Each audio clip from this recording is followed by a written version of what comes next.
Oh, hi mga ka-Giorno. It's me, your Maestro Giorno Leo, and kumusta? How are you doing so far with your group newspaper projects? Handa na ba kayong simulang gawin ang mga ito? You might be wondering, ano bang pinagdaraanan ng isang diaryong katulad nito bago mahawakan, mabili, at mabasa ng ating reading public? To help and guide us through the entire newspaper pre-production phase, makakasama natin ang isa sa mga long-time graphic designers and layout artists sa print industry. Matagal ko na siyang kaibigan. And maestro rin ang tawag namin sa kanya.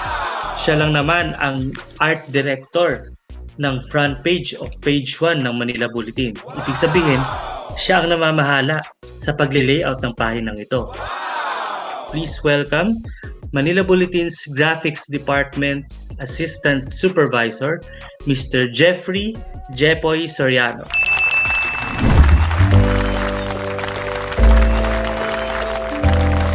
Hello, Maestro Jepoy. Kumusta ka naman? Okay naman dito. Nasa office. Nasa office pa rin. Stay in kasi ko eh. Stay at the office ka ngayon. Yes, so yan ang setup dito ngayon para ma-minimize ang risk at exposure sa labas. So stay in ng 15 days. Stay, tapos doon naman sa bahay yung 15 days. 15 days ulit. Wow, napakaganda naman ng setup mo, no? Anyway, salamat sa pagpapa-unlock mo ng video tutorial na ito para sa aking mga ka-Giorno dyan sa University of Santo Tomas, no?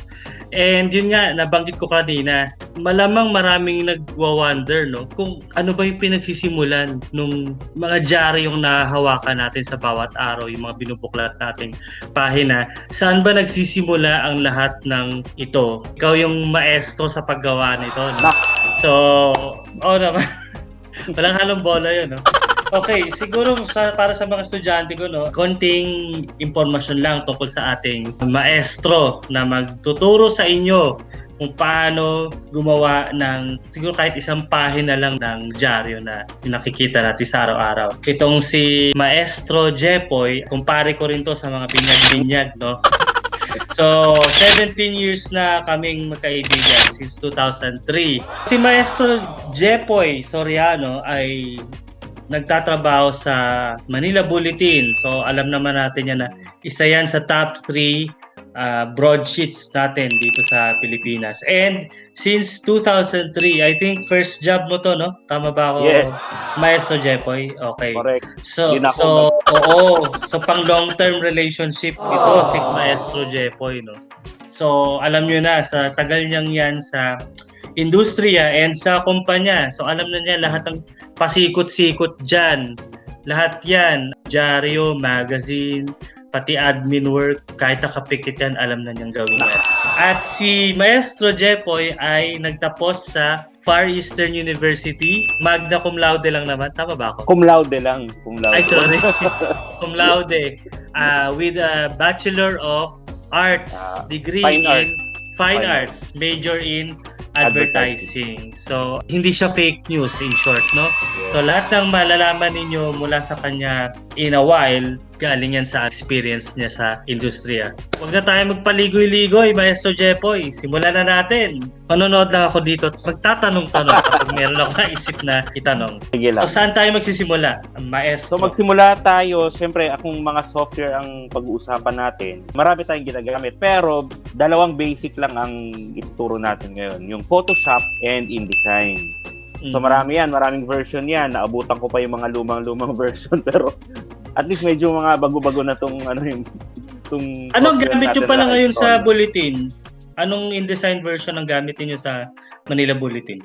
Ano kasi, yung ibang PC, ako CC, yung mga high capacity na na PC, CC na. Pero meron kasing iba na hindi pa na-upgrade yung PC. So, ano pa yon? Ano ba yung Adobe CS3 pa yata yung gamit ng iba.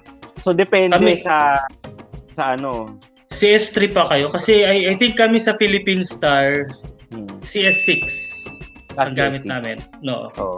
Pero ano naman yun nasa tao rin naman, nasa gumagawa, di ba? Kung yung kagandahan, yung result, yung end so result. kahit anong version pa yan ng InDesign na gamitin, basta maayos ang output. Correct. Yun ang nagmamatter. Okay. Excited na akong malaman saan nagsisimula ang lahat. Para ba itong para ka bang nakatitig sa isang blankong Microsoft Word document? Ganun ba yun? Oo, kailangan magsisimula lahat sa clean slate. Parang yung relasyon. Hugot na. Hugot! Yan. Ang ganda, di ba? Blankong-blanko. Okay. So, itong binuksan mo ay Photoshop? Ito ay Photoshop. Okay. So, Photoshop, ang entire screen niya ay tinatawag na workspace. Kung hindi ako nagkakamali, ang tagal ko na kasi hindi na-review. So, ito ang workspace. Photoshop. So, kapag gagawa ka ng bagong document, marami diyang sa unang-una. Kung mapapansin niyo yung taas niya, yung mga menu, halos pareho rin naman ng ibang mga software, meron siyang menu sa taas. So, iba-ibang pangalan yan, kada menu, di ba? Doon mo makikita yung iba-ibang actions na pwede mong gawin. Meron naman dito sa gilid, sa bandang kaliwa, yan ang tinatawag na toolbar. Sa toolbar naman, mga actions din yan na pwede mong gawin. And then sa bandang kanan naman, sa pinakadulo, ito ay tinatawag na palette or panel. Depende kasi yan eh. Alam ko sa Photoshop, palette ang tawag. Pero yung iba, panel na rin ang tawag eh. Kasi ang InDesign panel na yung tawag. So, depende rin sa gumagamit. So, yan yung mga basic na parts ng workspace natin. No? Ngayon, gagawa tayo ng new template, new document. Kumbaga, so ito.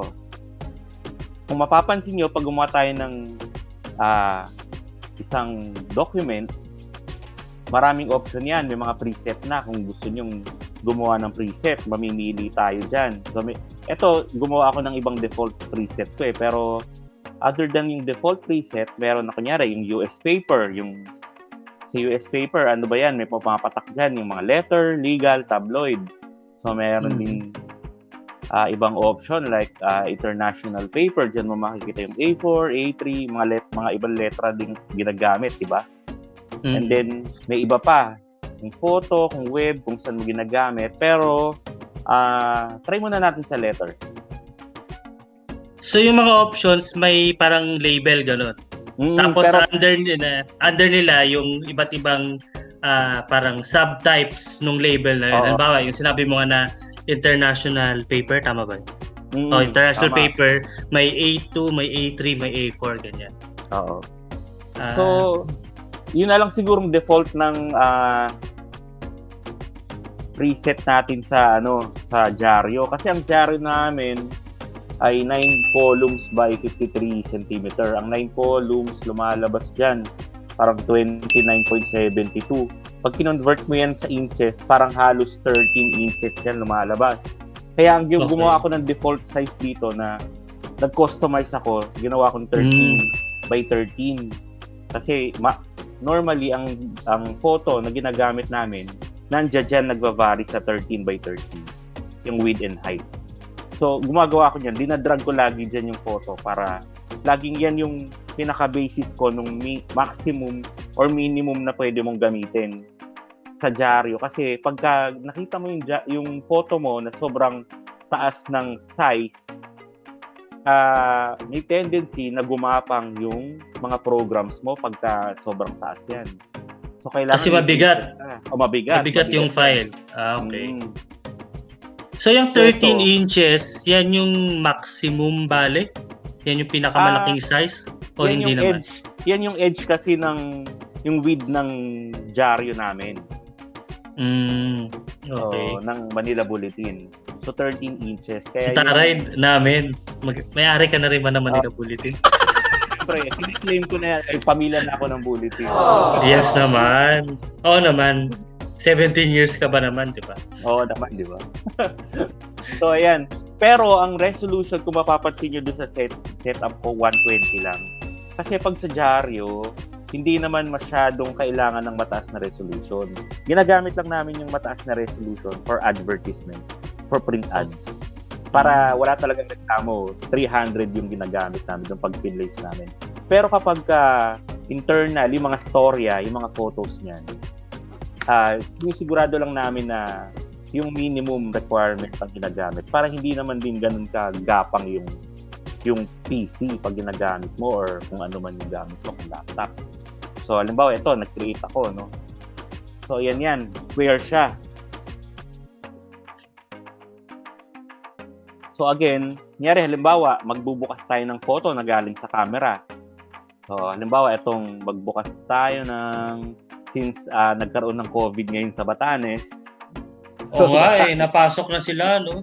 Ang tagal-tagal nilang COVID-free or zero case. For nagkaroon. Ay mga larawan ko rin itong mga gagamitin natin. Ang ganda naman ng mga kuha mo, maestro. Ay, syempre. Alam mo naman tayo, mahilig tayo sa mga ganyan, mga kumuha ng mga magagandang bagay. Parang gusto ko mag-travel na sa Batanes, kaso lang may COVID na doon. So, wag muna. At ulitin natin, kung mapapansin nyo, pag nag-click drag ako ng photo, halimbawa, ito nakikita nyo yung cursor ko, idadrag ko siya dun sa blank template. Pag dinrag ko, pag napapansin, napakalaki ng photo, ganyan kalaki yung image. Ibig sabihin, so hindi naman ganyan yung minimum na pwede mong ilagay or para dun sa sukat ng dyaryo. So pwede mo siyang liitan ng hanggang ganyan or hanggang ganito, di ba? And then, pero kahit ganyan siya kaliit, maganda pa rin ba quality niyan pag lumabas? Oo, pag zoom in mo yan, malaki pa rin yan. Kasi ang ginawa kong resolution ay 120. Pero actually, ang tawag dito, WYSIWYG or what you see is what you get na sukat is 72 lang. 72 resolution. So, meron pa akong allowance na ilang mga pixels para kung magre-resize ako ng i-blow up ko ng konti or i-reduce ko, malinaw pa rin yan. Ano yung acronym na sinabi? Parang bago sa pandinig ko yun. WYSIWYG? WYSIWYG. What you see is what you get. O dati na yan sa... WYSIWYG. Oo, what you see is what you get. Ba't parang hindi ako na-inform sa acronym? Sobra na ngayon, elementary pa lang ako, WYSIWYG na. Talaga ba? O nakalimutan ko lang, no? Ako, pasensya na mga ka-journal na Tomasya kung hindi ko alam. At kayo alam nyo. Actually, pala yan? High school, so hindi naman elementary. WYSIWYG. So, alam nyo na, WYSIWYG. Pag writing naman at editing, KISS, no? Keep it short, keep it and simple. Stupid. Sa amin naman, keep it simple, stupid. Ang ganda naman ng lighthouse ng sa Batanes. So, ayan. So, nadrag na natin. So, may ideal na sukat na tayo ng resolution. So, napansin nyo, kinrap ko. Kasi hanggang doon lang naman yung proportion. So, within that specific square yung ginamit ko. So, halimbawa, nandito na tayo, di ba? So, ang gagawin ko, makikita niyo sa bandang gilid, meron siyang layer portion. Ako, mahilig lang ako mag-back up ng layer. Para kung sakaling nagbago yung isip ko, meron pa akong original color. So, halimbawa, i-duplicate ko lang yan. Right-click, duplicate layer. So, pag click ko yun, mapapansin nyo sa gilid, dalawang layer na yan. Parehong photo yan. Pag mapapansin nyo yung eye dito na icon na sobrang baka maliit para sa inyo, no? Pag hinide mo yung dalawang icon na yan, mawawala. So, ibig sabihin yun, hidden ginost lang siya. Pero, akala ko ginost ka. Hugot yun, Ng mga Tomasyan, mahilig sa ghosting. Charot. Pwede mo, pag i-appear natin, gano'n lang. Pag per layer, gano'n. So, ano purpose ng pagle-layer, maestro? Yung layering naman kasi, nagbibinata. So, yung layering, ginagamit yan. Actually, kapag ka magle-layout ka na, or pagka meron kang medyo mas madugong editing. Okay. So, ako, hindi naman ganun kadugo yung gagawin natin dahil adjustment of color lang. Para Kasi ano bang ginagawa natin? Bakit tayo nag-a-adjust ng color? Kasi ang dyaryo ay hindi kasing puti ng book paper. Ang book paper, di ba, yun yung puting-puti. So, ang dyaryo, newsprint ang gamit dyan. At kulay gray. Grayish, no? Kulay gray. So, kapag pinrint mo yung larawan mo sa isang newsprint, mas didilim pa yan. Kaya ang ginagawa namin, tansya ko lang, siguro mga 20% or 30% exaggeration sa lightness. At the same time, dun sa saturation ng kulay, dapat mas matingkad. Hindi katulad ng saktong-sakto dun sa kulay. Kasi didilim pa yan pag print mo sa dyaryo. So, halimbawa, ito, ang ginagawa ko dito, kasi shortcut na yung ginagamit ko, no? Kaya minsan hindi ko na maalala kung yung pinaka tamang way. So, ang ginagawa ko is curves. Sa curves is Control M ang shortcut. So, pag mapapansin mo dyan. Saka nga pala, ang setting natin dapat dito, CMYK. Bakit CMYK? Kasi CMYK stands for cyan, magenta, yellow, and black. So, yan yung ink na ginagamit natin sa press. Kung mapapansin nyo, yan din ang ginagamit natin sa inkjet kapag bumibili kayo, kung may printer kayo sa back inkjet. Ang mga kulay din yan, cyan, magenta, yellow, black. As opposed to yung kulay na RGB. Pagka kumuha ka ng picture sa cellphone mo, pag kumuha ka sa digital camera, automatic RGB yung setting yan. So, babaguhin mo sa CMYK. Paano mo babaguhin?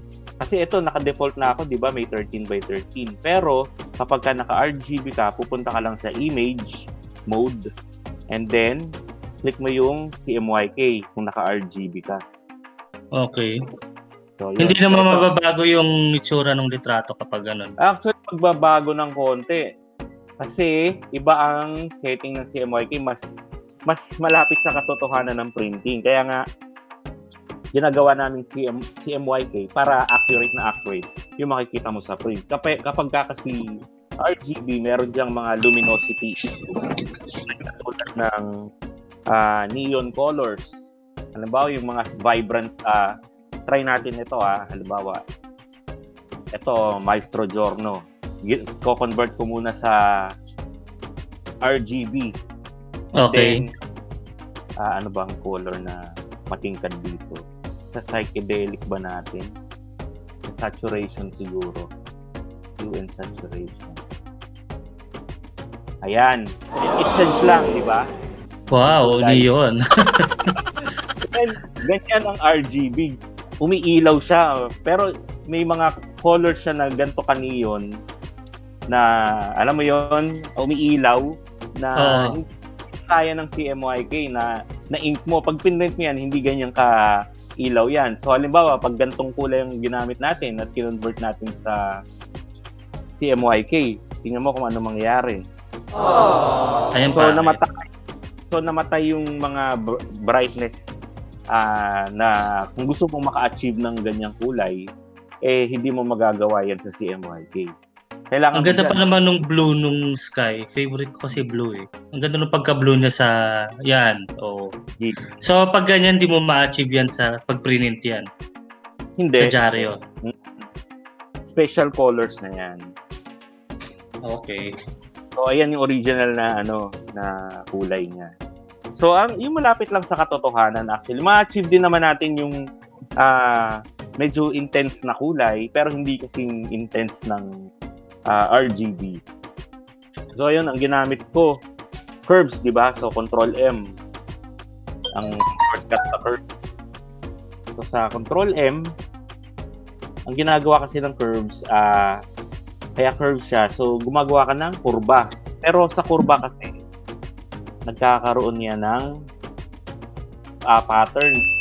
The more na pinupull mo siya pakanan, pababa, nagla-light yung color. Pero pag pinul mo naman siya pataas, nagda-darken. So yan, ang tawag dito sa gitna, yan yung parang pinaka-mid-tone. And then ito yung highlight, and then ito yung shadow. So kapag ang ginagawa ko dyan, ginagawan ko ng parang letter S. Yung format ko, yung technique ko. So, kunyari, gagawin ko dito sa kabila yung lightness, pero ibabalik ko ng konti sa taas para magkaroon din ng shadow. Oo nga, ganda. So, nagkakaroon ng significant na adjustment. Yung gitna, parang kung mapapansin mo, yung bandang gitna, gitna pa rin. I-adjust mo lang yung taas at i-adjust mo lang yung baba. So, paano mo malalaman kung saang point siya? Tulad yan, yung dinadrag mong yan. Tansyahan ba ito o tansyahan siya. Kasi tansyahan. Depende rin sa photo yan dahil hindi mo pwedeng sabihin eto, ganito yung sukat. Pero kapag gumamit ka ng photo na sobrang dilim, mas ilalighten mo yan. Mas exaggerated yung lightness na gagawin mo. Kapag madilim yung setting, di ba? Pero ito kasi kinuhaan ng araw, so kapiranggot lang yung adjustment na gagawin natin. Okay. So ayan yung, kita mo yung as contrasted dun sa original. And then, kaya nagbaback up ako ng isang layer. Yan yung original layer. And then, ito yung adjusted layer natin.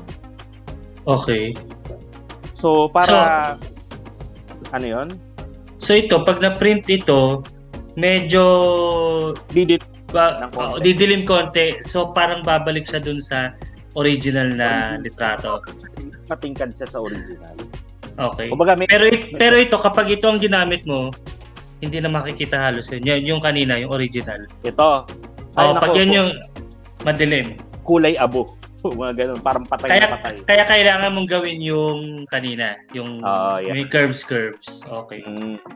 Ganda nga ng curves. Kaya bang i-flatten ng curve na yan ang COVID-19 cases? Sana nga. Sana nga. Pero kung linear lang, pwede rin tayong gumamit ng levels. Sabi na ibalik sa topic Ang levels naman ay control. Magaling ka doon, maestro. Naibalik mo sa topic. So one option is through curves. Oo. The other one is levels. Levels. Okay. So sa levels naman, linear lang ang adjustment. Kanina, di ba, diniscuss natin yung midtones, yung shadows, saka yung highlights. Dito, meron din yan. So, yung nasa gitna yung midtone. So, kapag ka-in-adjust mo, dumidilim, tumitingkad, yung bandang gitnang bahagi ng kulay. So, yung gitnang kulay. Pero, pag ginamit mo yung shadow, ang nangyayari kasi dyan,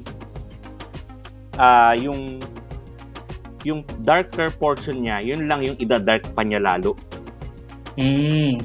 So, yung light portion hindi niya gagalawin?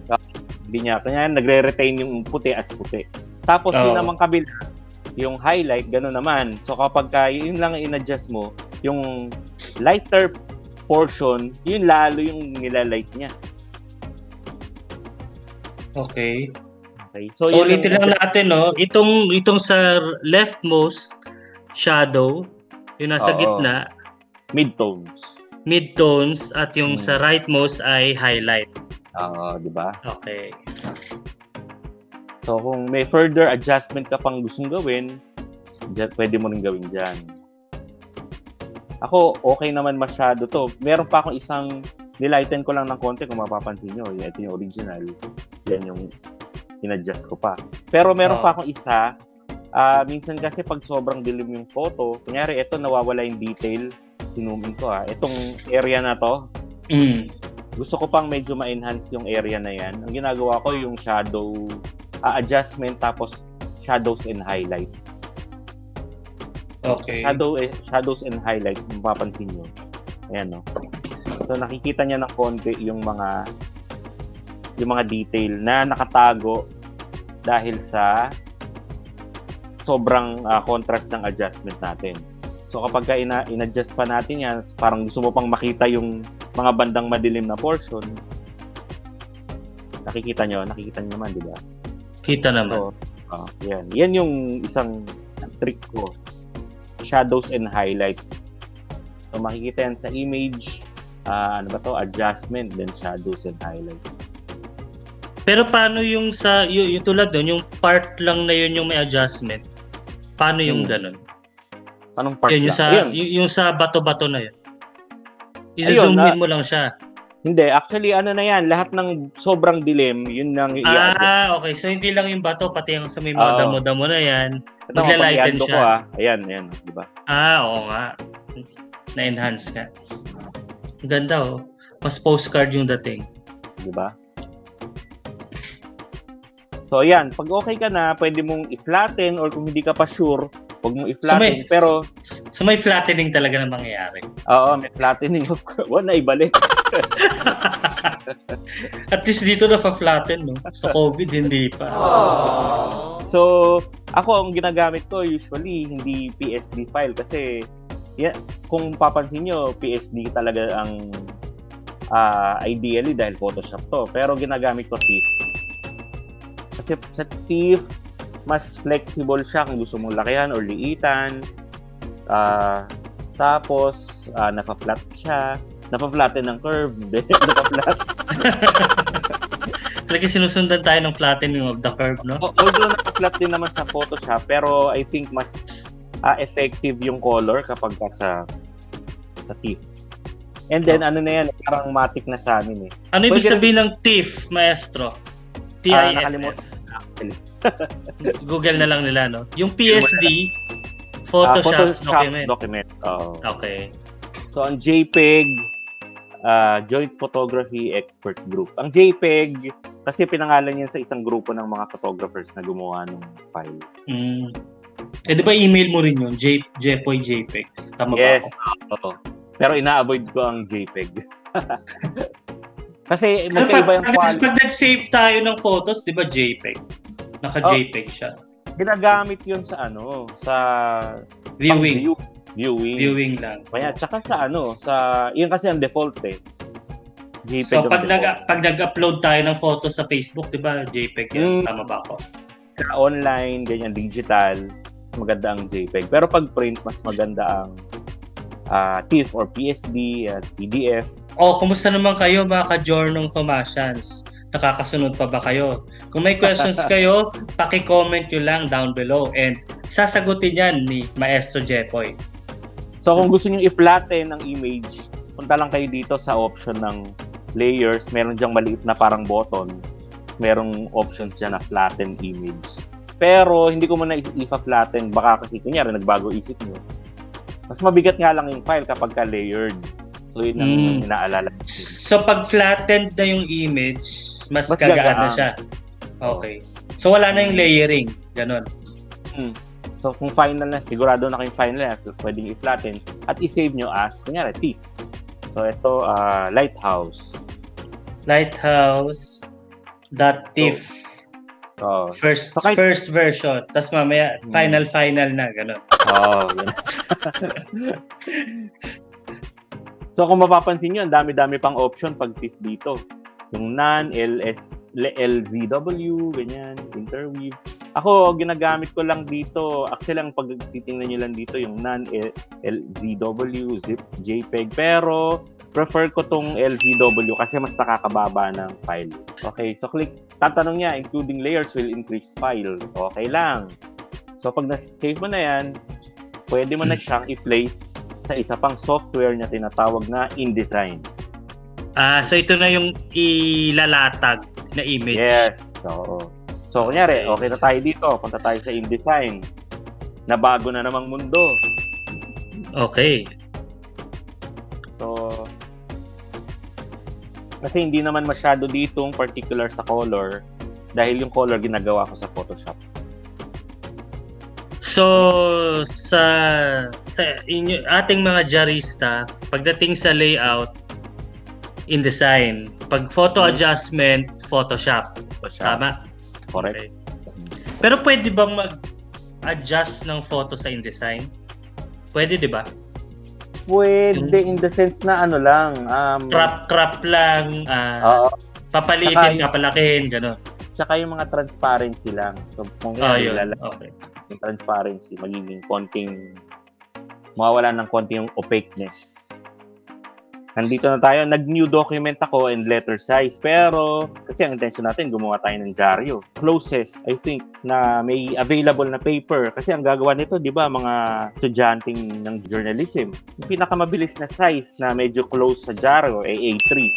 Although, ang ipapagawa ko sa kanila yung Actual true size. to life, actual size, true to life size. Kung gayon, yung ano na. Hindi naman nila ipapaprint ito. Dahil nga bawal lumabas. Sabi nga ni Kim Okay. Chu. So, sundin na lang natin yung 9 column by 53 cm ng newspaper.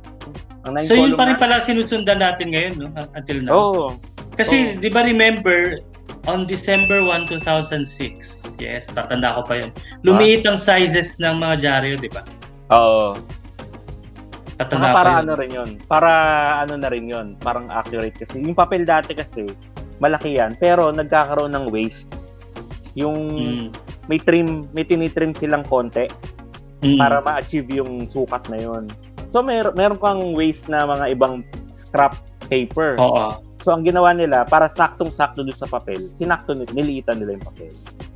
So, despite yung pagliit supposedly nung size, ganun pa rin, 9 by 53 pa rin yung dimensions niya. Okay. Ang equivalent ng 9 column is 29.72 cm.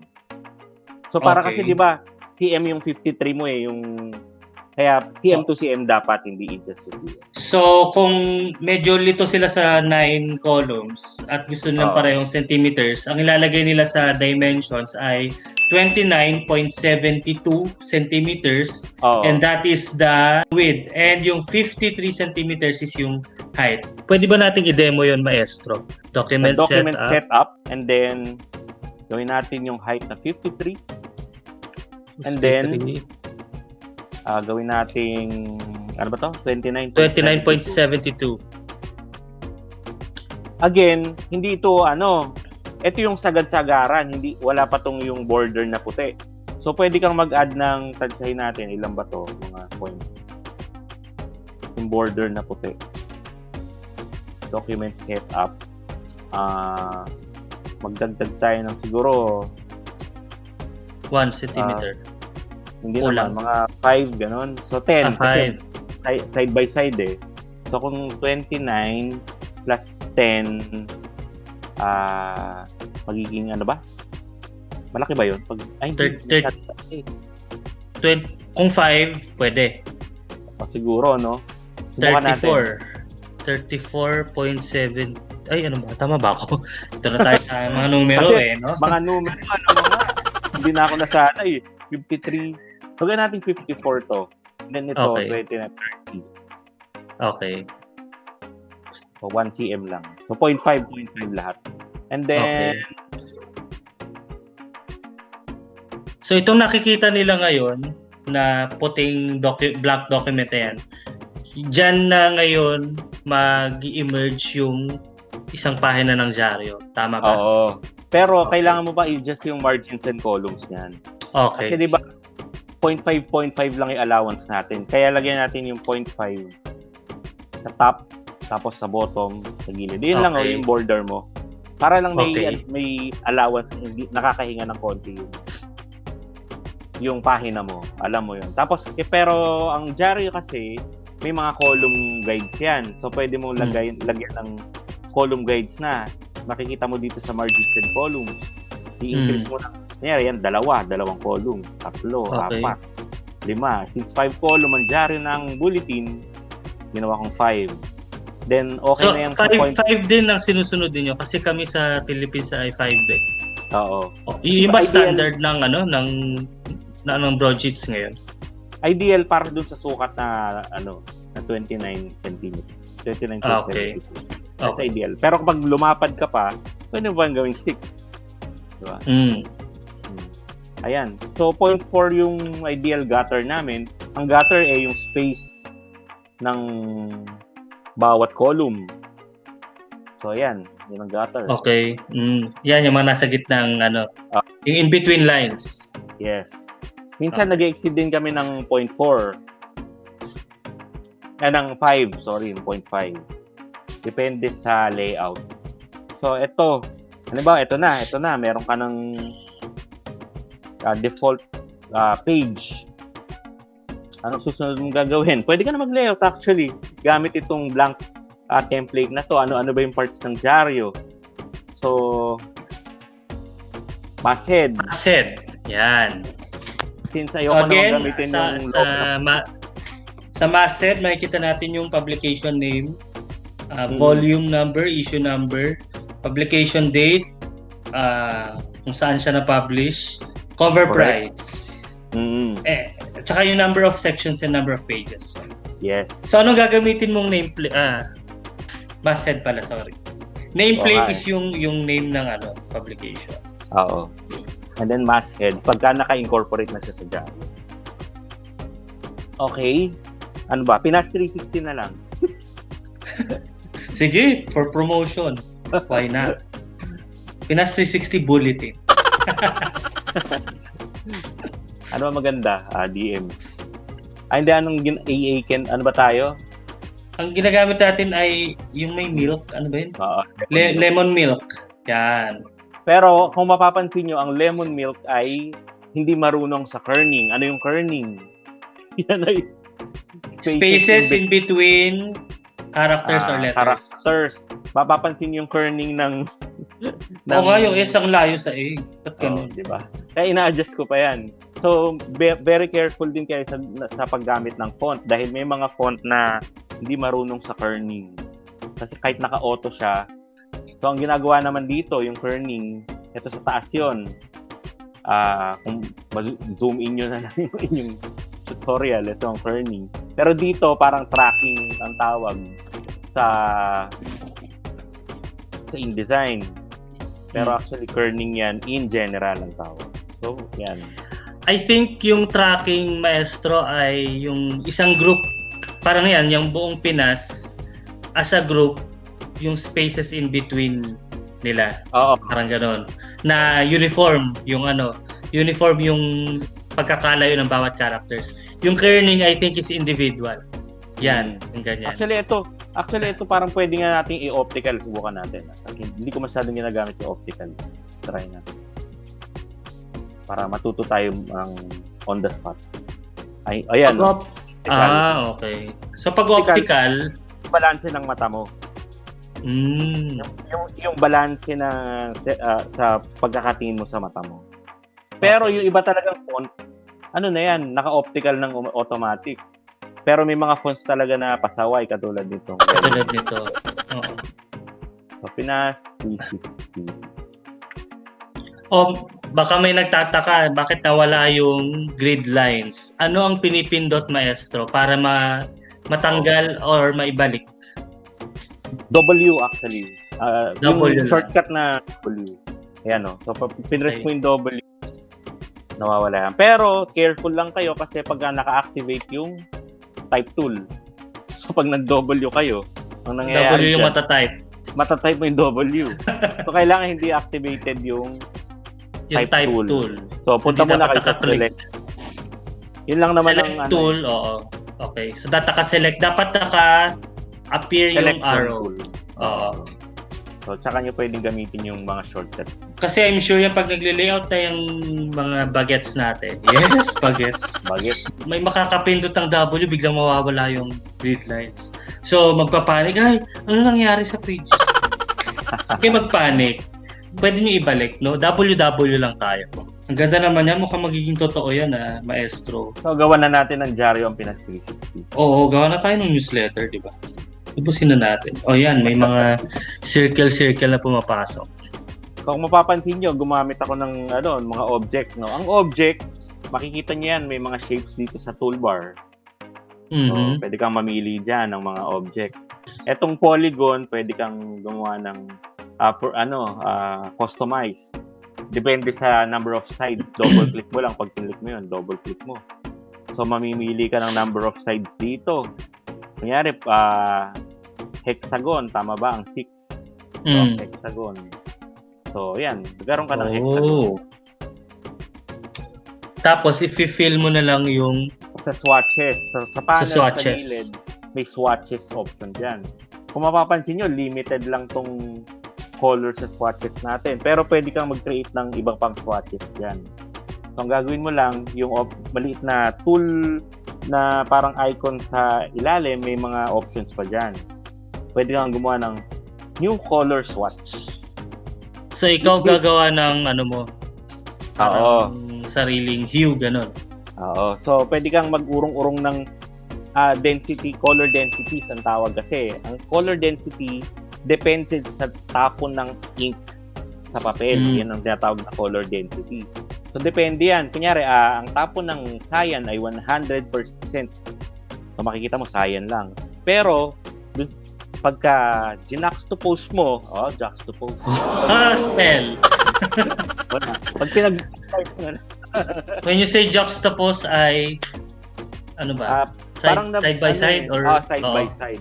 Pero sa amin, parang biniblend niya kasi. Nagbe-blend siya kasi sa printing, hindi naman kasi siya actually biniblend. Yung mata mo lang ang nagbe-blend nun. Kung i-zoom in nyo lang yung dyaryo o yung print, makikita mo dyan, may mga dots na maliliit. Hindi siya nag-blend actually. Magkakatabi lang siya. Depende lang sa dots ng cyan, dami ng dots ng yellow, dami ng dots ng magenta at black. So, hindi siya talaga blended. Tabi-tabi lang. So, mata mo lang ang nagbe-blend niyan. Juxtapose.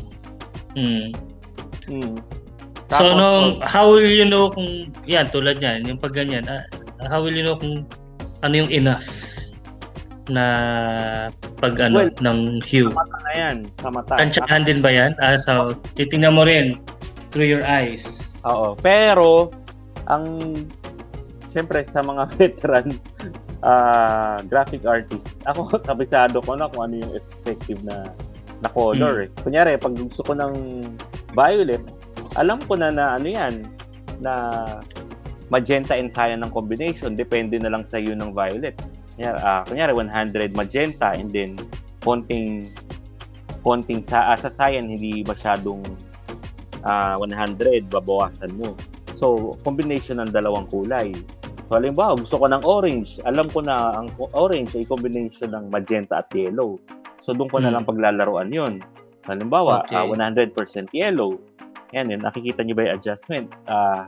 Then, depende sa intensity ng orange, doon mo lang ilalagay. Kasi pag 100 magenta, 100 yellow, yan ang perfect red. Okay. So kapag ganyan, dapat naka-zero yung ibang color, kapag color type. Mga brilliant colors, mga striking colors, yan. Dapat siguro dalawang kulay lang. Pero, nagiging muted siya pag hinahaluan mo ng iba pang ink. Kanyari, ito, hinaluan mo ng black. So, nagiging muted yung kulay. Na, para sa akin, okay din para sa dyaryo kasi hindi ganun kasakit sa mata. So, hinahaluan. Pero, may tendency naman dyan na kapag ka nag-misregister ang iyong dyaryo, ay mas malaki ang tsansa na hindi mo siya mabasa pag mas marami ang ink mo. Kunyari, 3-4 na ink, pinagsabay-sabay mo. Mas may tendency itong mag-misregister. Unlike kapag ka isang ink lang, di ba? Pag isang ink lang, pag yan ang inimprenta mo, wala na siya ibang kasama. So, hindi na siya, pag kahit na maduling mas-register yan, basang-basa mo yan. Kaya nga yung black, di ba, dapat nire-retain natin ng black lang sa text, sa body copy, sa copy. So, hindi mo dapat lalagyan ng additional cyan, additional magenta. Pag text ang ginagamit mo, dapat black lang. 100% black. Yung yellow, magenta, cyan, zero lahat dapat yan. Okay. So, nagigets mo ba yung watch?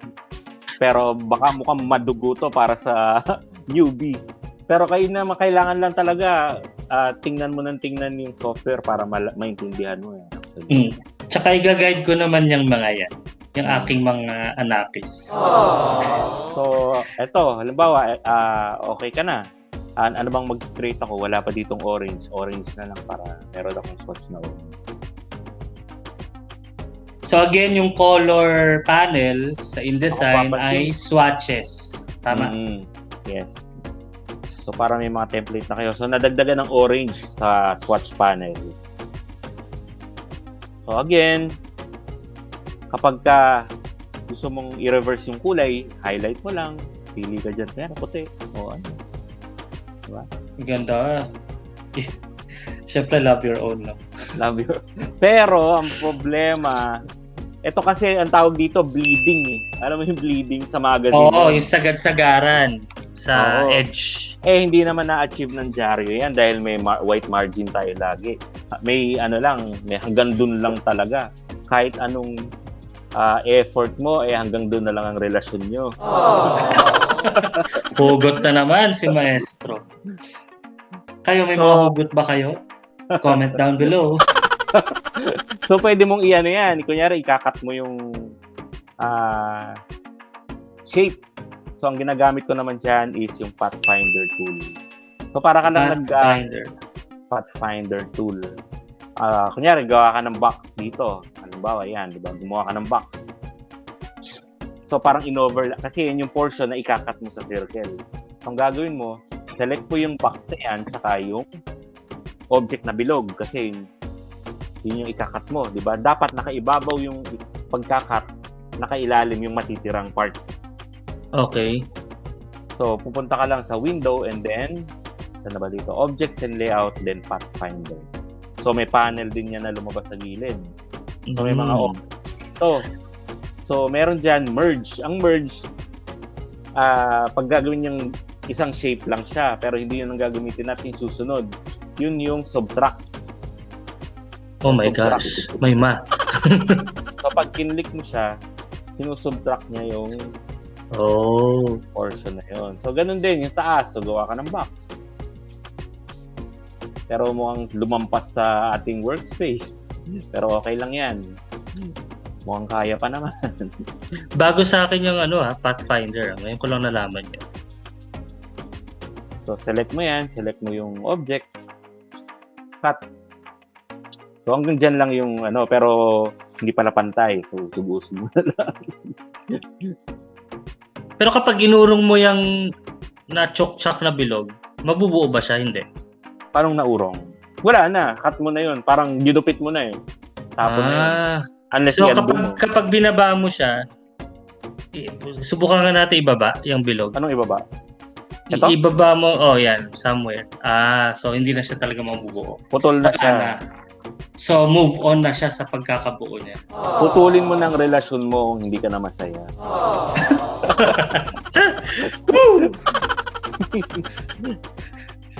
Mga hugot ng mga jarista,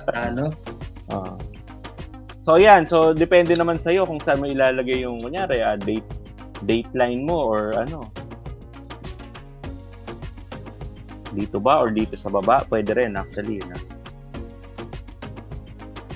Ako kasi gusto ko yung hanggat maaari, hindi ganun kadami yung kulay.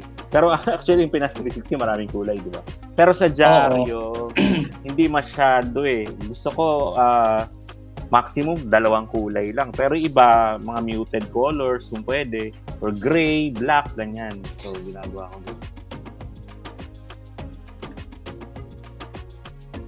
Halimbawa, gusto ko ditong ilagay yung volume, ganon. Volume number, issue number, date of publication. Okay. Volume number, 1. Volume 1, issue number, volume 1, issue. Wala na pala issue, number 1. So, wala akong issue sa buhay. Yung dyaryo, may issue. Volume 1. Arial na. Basic tayo, basic. Basic tayo. Baga, kayo na bahalang explore. Play around, explore. Pero, isa pang tip ko huwag mong dadamihan masyado ang typeface. Ng font typeface sa dyaryo. Pwede dito yung mga volume. Pero yung pagdating sa mga body, fix mo lang. Huwag kayo masyado maglalaro ng mga maaarting font. Kung isa kang font, ano ka? Wow! Ako ay Impact. Wow, Impact. Dahil gusto ko lahat ng naituturo ko sa aking mga estudyante may impact sa mga buhay nila. Yes! Wow. May ano pala yun? May casting pala. Pero hindi, actually yung favorite ko, pag mga ganyan, yung sa nameplate, sa masthead, Franklin Gothic Heavy. Ikaw, Maestro Jeffoy. Ba? Kung typeface ako, pangarap kong maging Helvetica. Pero, Bakit? Pero isa lamang akong Comic Sans. Kayo, kung typeface kayo, ano kayo? Ano kayo? Comment down below at babasahin namin yan. Kunyari bukas, Thursday. Para bukas na issue to. Okay. O yan yung tinatawag na today for tomorrow. Jargon yan, ano, no? Journals, ka-journals, no? So pag sinabing, for Monday for Tuesday, ibig sabihin, Monday ang latag, Tuesday lalabas. Oo. Kaya laging a day after ang yung mga dates. Huwag kayong malilito. Huwag niyo ilalagay yung araw ngayon kung ang issue para bukas. Dahil ang dami kong maling ganun dati. Yung mga bago-bago pa tayo, lang kita nagkakamali sa ganyan. Kaya nga, lagi akong nasi-save ng proofreading. Yun. At pupunta tayo doon after nitong InDesign and Photoshop lessons natin. O yan yung ginamit mo doon? Ano yung ginamit mo sa Square? Box lang. Pero pwede circle, ganyan. Bahala kayo kung anong gusto nyo. Okay. Ano pang nilalagay dito? Price. Yan, diba? 100 pesos. Wow. Napakamahal. Newsletter nga lang. So, ang isa pang technique namin dito para ma-imitate namin, kunyari yung font na given na, yung eyedropper tool. Makikita niyan dito. Yung click ng eyedropper. Pag kinlik mo doon, ibig sabihin, gusto mong kopyahin yung font system na lahat ng setting ng isang font sa text box. Ginaya. So, eyedropping tool, tas ano mo na i-click mo yung kokopyahan ng font. I-highlight mo muna tong font na to. Yung font na baguhin mo yung font. And then, pupunta sa eyedropper, click mo yung gusto mong gayahin. Lagyan nyo na lang kung ano pa yung mga kulang para mapuno. Kasi normally, mas maganda pagka maraming nakalagay. Parang wala lang space. Habang tumatagal kayo, nagkakaroon kayo ng mga parang basic font system na gusto nyo. Kaya ito, sinadjust mo parang ito agad yung naisip ko. So, dapat gawa kayo or magtingin kayo ng iba-ibang fonts. So, ayan. So, halimbawa, gusto natin gamitin yung ating photo, no? Yung photo na inedit mo sa Photoshop kanina. Na bagay dito sa Pinas 360. Pupunta kayo sa file and then place. Control D ang shortcut yan. And then, kunin nyo lang. Ang isa pa pala, ang InDesign ay mayroong tinatawag na links. Yung links ay binago-bago mo ng location. Mawawala yung link mo. Kaya dapat nasa isang folder ka lang nagtatrabaho. At huwag mong ililipat-lipat yan. Once na may binago ka, madedetect yan ay hindi. Mawawala. Broken link. Gano'n. Oo. And I think that also applies sa other Adobe applications. So, Photoshop, no? Even sa Premiere. Wala. Hindi siya sa Illustrator yan, mga Dreamweaver, alam ko meron din yung mga yan. Sa Premiere, kapag nag-edit ako, let's say, bigla akong minove ng folder yung isang raw video file na ginamit ko sa pag-edit, wala na, biglang na siya, hindi na siya mahanap. So, siguro I suggest you create a folder, lagay niyo lahat ng files ninyo, doon niyo lang kukunin. At wag niyo ilipat-lipat. Uy, ang ganda. Ito ba ating ito bang maiden issue natin? Maiden issue. COVID sa COVID sa Batanes. COVID agad. Kawawa naman. Sige. So again ang gagawin ay file, place, tas hanapin niyo yung location nung kung ano i-place niyo. Usually image lang naman 'yan. Then click on the file. Tapos lalabas na siya. COVID sa Batanes. Sinabi mo. Ano mo naman, madaling kausap. Okay. COVID sa Batanes. So, gayahin ko na nga. Walang maisip DM series na. Yun ba yung font nyo? Oo nga. Oo. COVID sa Batanes. So, ayan. Kita mo yung ibang font. ang leading niya ay sobrang layo. Sa title, pwede niyang bawas-bawasan. Lalo na kapag may mga tricky titles kasi na may ascender at descender. Ano yung ascender at descender? Alam ko yun. Malawit. Nanood ako ng yung talk. So kung nanood kayo, alam mo yung ascender at descender. So ang tawag sa spaces in between lines ay leading. Pero ang spelling niya ay leading. Oo. But Diba? it's pronounced as leading. So halimbawa, applicable siya dito kasi yung leading ko, minaximize ko ng dikit. Pero ang pag-title nyo ay Jeffoy, Hindi siya ubra. nakita, pumabangga sa baba, di ba? So baka pwede nyo pang i-adjust yung leading mo. Para hindi siya magbangga yung descender. Yung descender, yung pinaka parang mga buntot sa baba. So babangga siya masyado dun sa mga ascender na yung capital B may ascender. So para hindi sila untog-untog, i-adjust mo yung leading mo. For title yan. Lagyan mo ng 19 para medyo balance. OC. Yan. Pero, diba? na-awkward lang ako sa ganito yung may linya na nahati dito. Anong pwedeng gawin?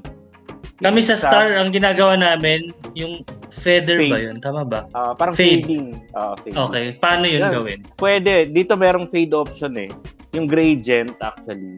Merong option ng gradient at merong gradient ano ba to? Feather nga, gradient feather.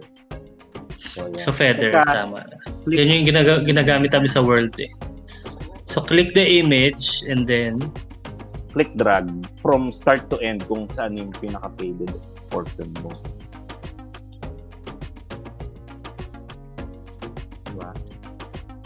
Parang masyadong malaki yung space. Paano kapag gusto mong i-fade yung buong left side ng litrato? Ang i-fade mo? Oo.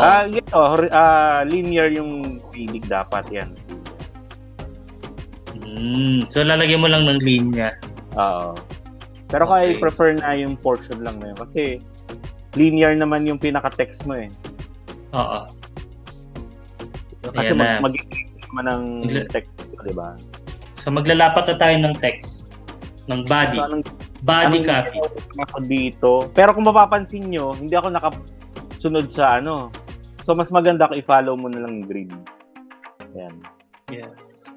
For basic, no? Pero kasi mamaya babanggitin namin na pwede kayo maglaro, no? Oo. As long as you follow yung parang may sinusunod na yung personal grid na. Parang kasi pwede yun class. Pero ito for basic sundan muna natin yung ginawa nating grid. So dito type tool ang ginagamit, di ba? So sa type tool, click ka lang ng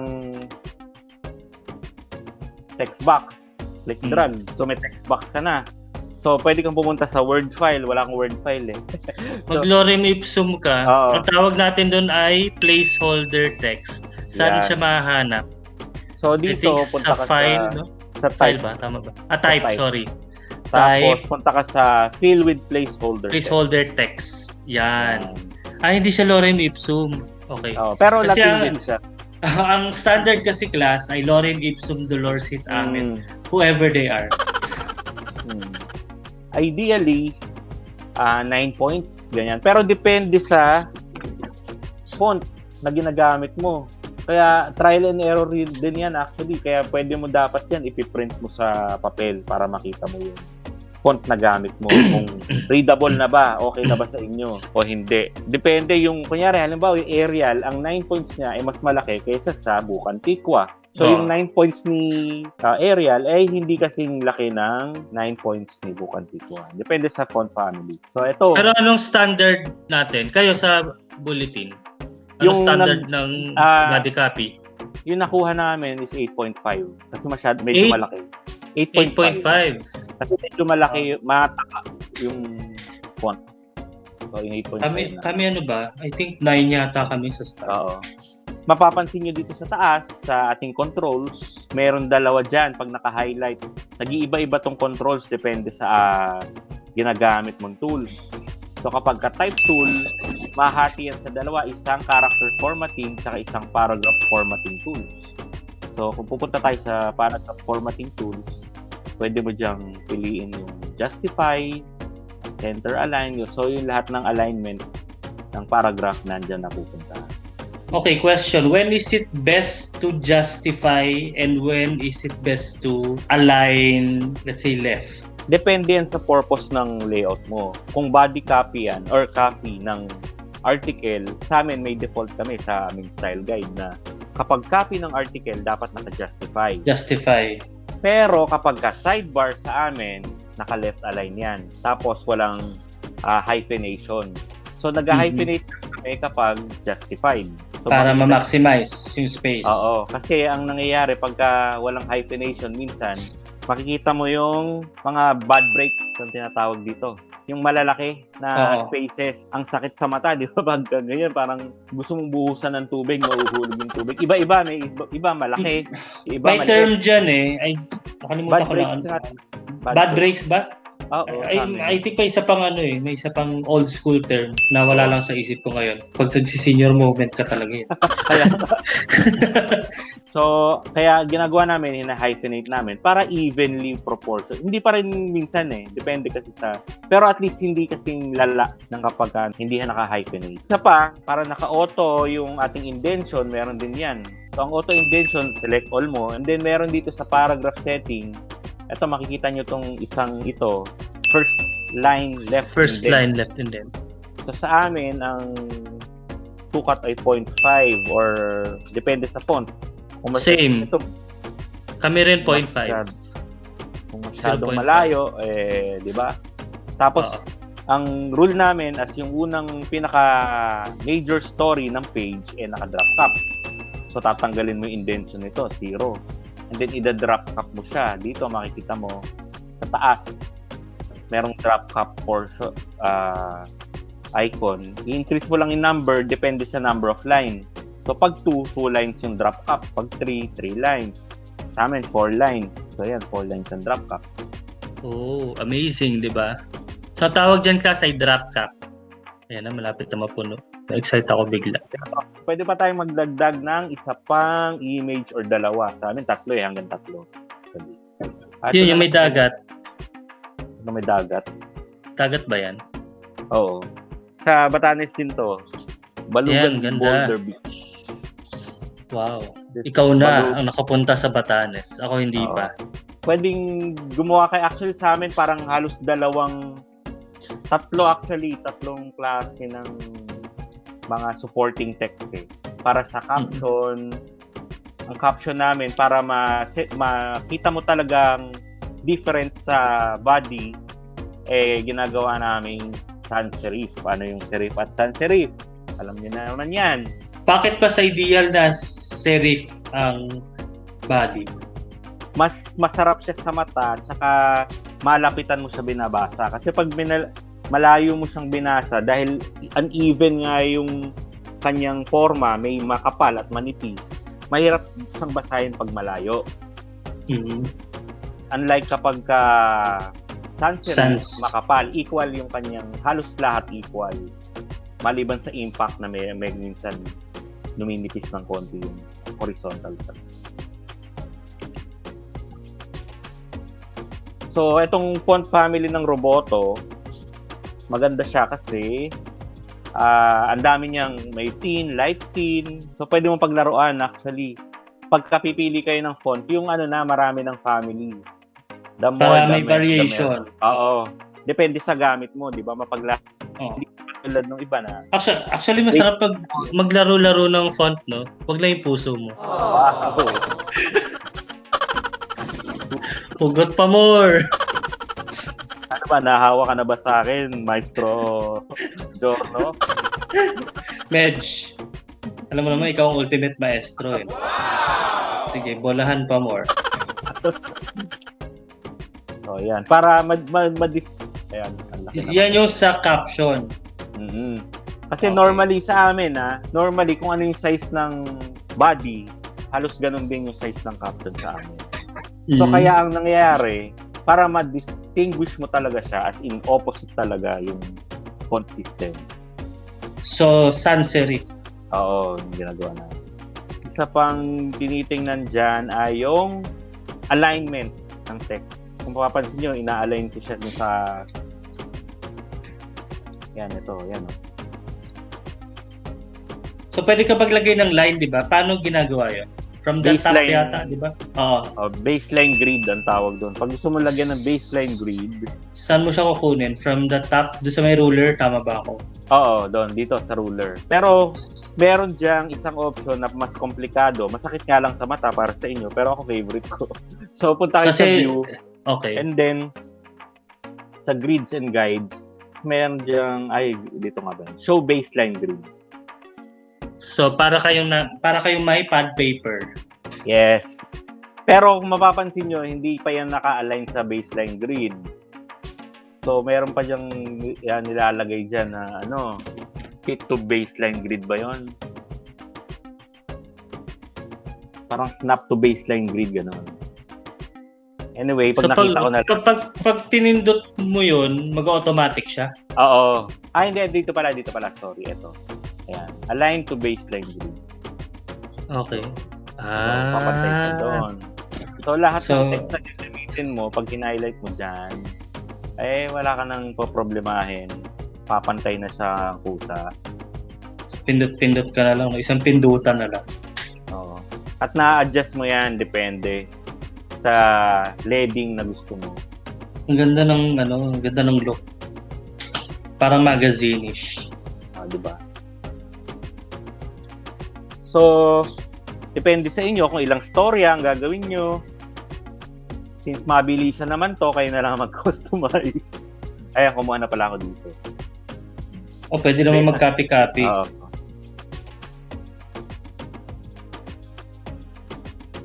Para na mapakita na puno. So, ayan. So, normally, magkaiba syempre yung banner font mo sa supporting title font. So, isip na lang ulit. Kahit yan Matic. Myriad. Ano ba to? May Gotham ka ba dyan? Kasi Gotham yung ginagamit namin sa Star. Paghaluin natin ang bulletin at Star. Gotham Black. Bold ba o black? Pwede naman, kahit ano. Ano title niyan? Balugan. Headline na. Balugan Beach. Boulder. Boulder yan. Boulder Beach. Balugan Boulder Beach Escapade. Escapade.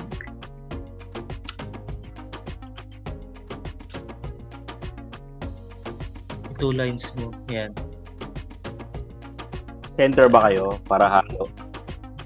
Pwede.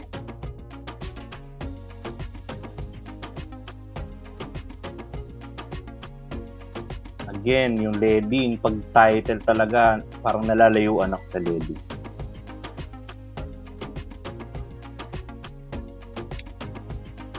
So, class, if you notice, so far, medyo tedious mag-layout. Pero, pag nagagamay nyo na yan, na-practice nyo na yan, mabilis sa galaw ng mga kamay ninyo.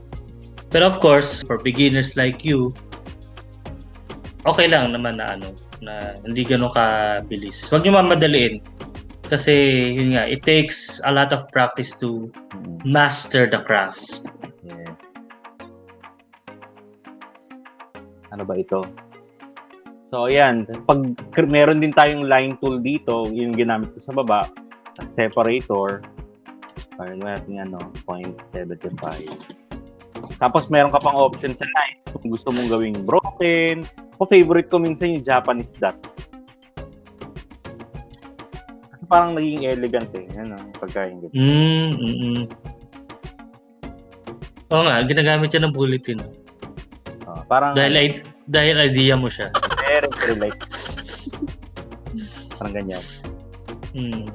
So, tapos, usually ang dyaryo, makapapansin nyo, may gray mark sa baba.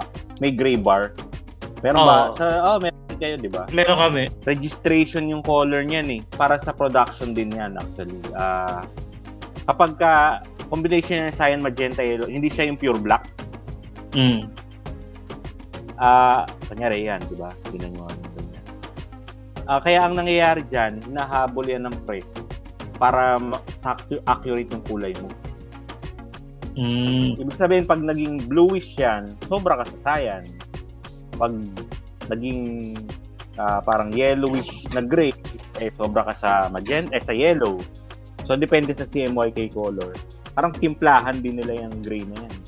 So, gray dapat?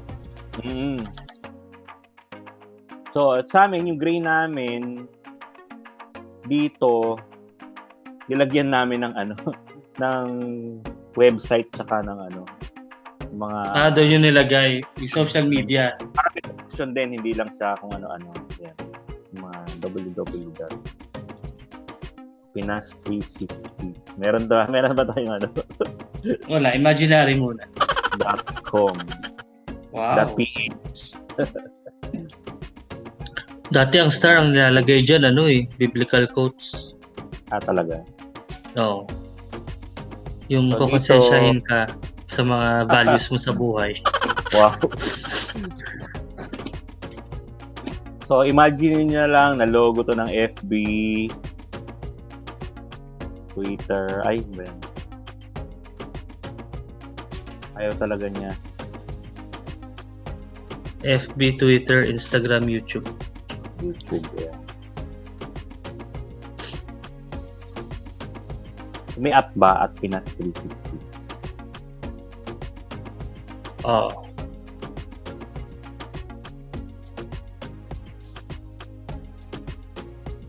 Ito, yung kunyari itong ganito, may siya, kunyari pag hindi kayo sure kung pantay-pantay ba yung inyong mga spacing dyan, mayroon din command dito sa align, makikita niyo dito. Pag wala, punta kayo sa Windows yata ito Tapos objects and layout, align. So, parang sa yan. Parang sa PowerPoint meron. So, pag hindi kayo sure sa distribution ng space, click nyo to, distribute horizontal space. So, pantay-pantay na yung space niya. So, siya na yung gumawa ng pagbibigay ng space para sa'yo. Kung hindi ka na makahinga sa iyong relasyon.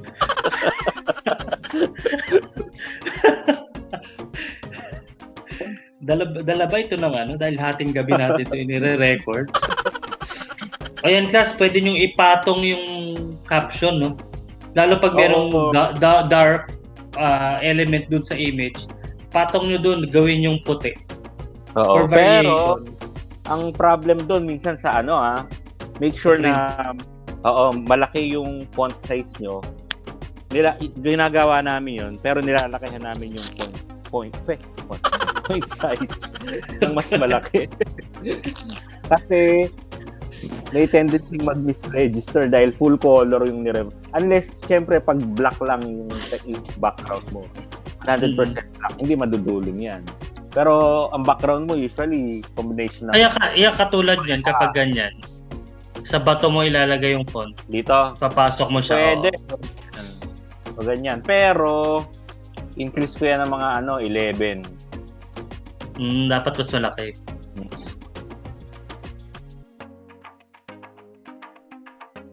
Yan. Sumunod pala siya sa baseline. Tanggalin ko na yung baseline grid.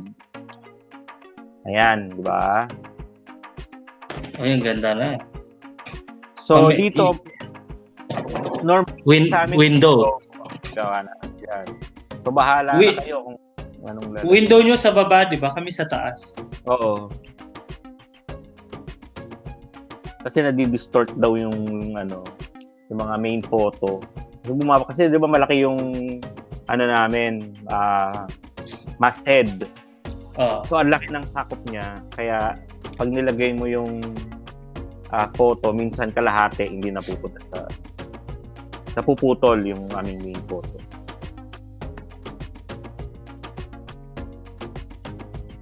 Ano ba to? El Nido. Ano yan? El Nido.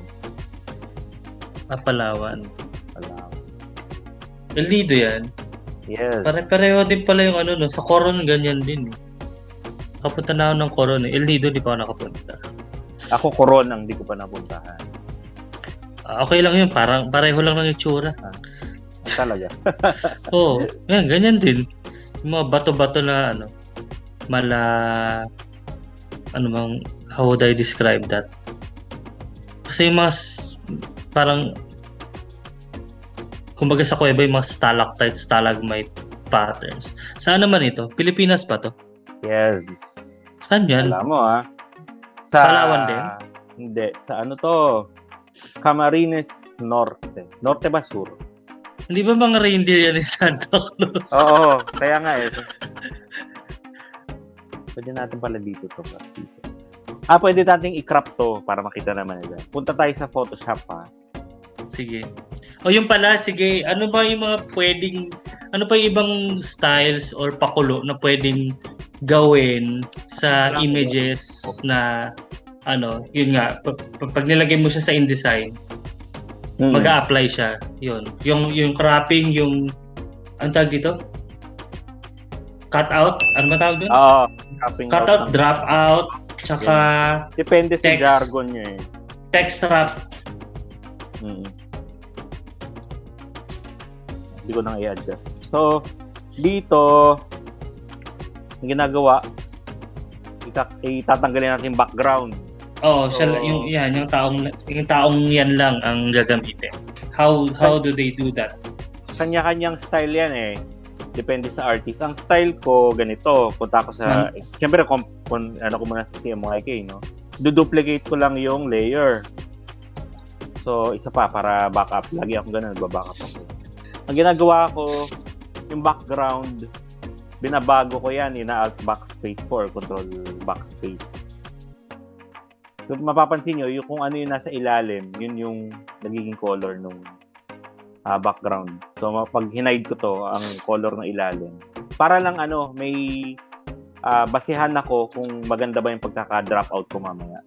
So, pupunta ako dito sa layer ng the-drop out ko yung background. Usually, pen tool lang ginagamit ko. Pero pwede kayong, pagkahirap pa sa pen tool, manu-manuhin nyo muna ng selection tool. Kanyari, rectangular. Ito iba-ibang pwede kayong mag-delete ng background gamit yung iba-ibang shapes. Ito, halimbawa, kapag gumamit ka ng marquee nga ba to? Tama, rectangular marquee, click drag, mapapansin nyo, nagkakaroon ng broken line na gumagalaw.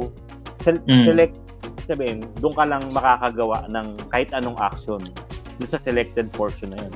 Pero pag gumamit ka ng brush, tapos binrush mo yung image, so halimbawa, nag-brush ka, nalilimitahan yung portion na yun lang yung action nandun lang. So pag pinress mo yung delete, sabihin, dinilit mo yung image na nandun. So mapapansin nyo, sa layer, tanggal din yan. Butas yan sa layer. So yan yung gusto nating ma-achieve. Yung background natin, dapat tatagos lahat dun sa background color natin. Okay. So selection yan. Lahat nga, pag circle, dinilit mo yan. So parang dinilit mo. So yan yung para magkaroon kayo ng idea sa selections.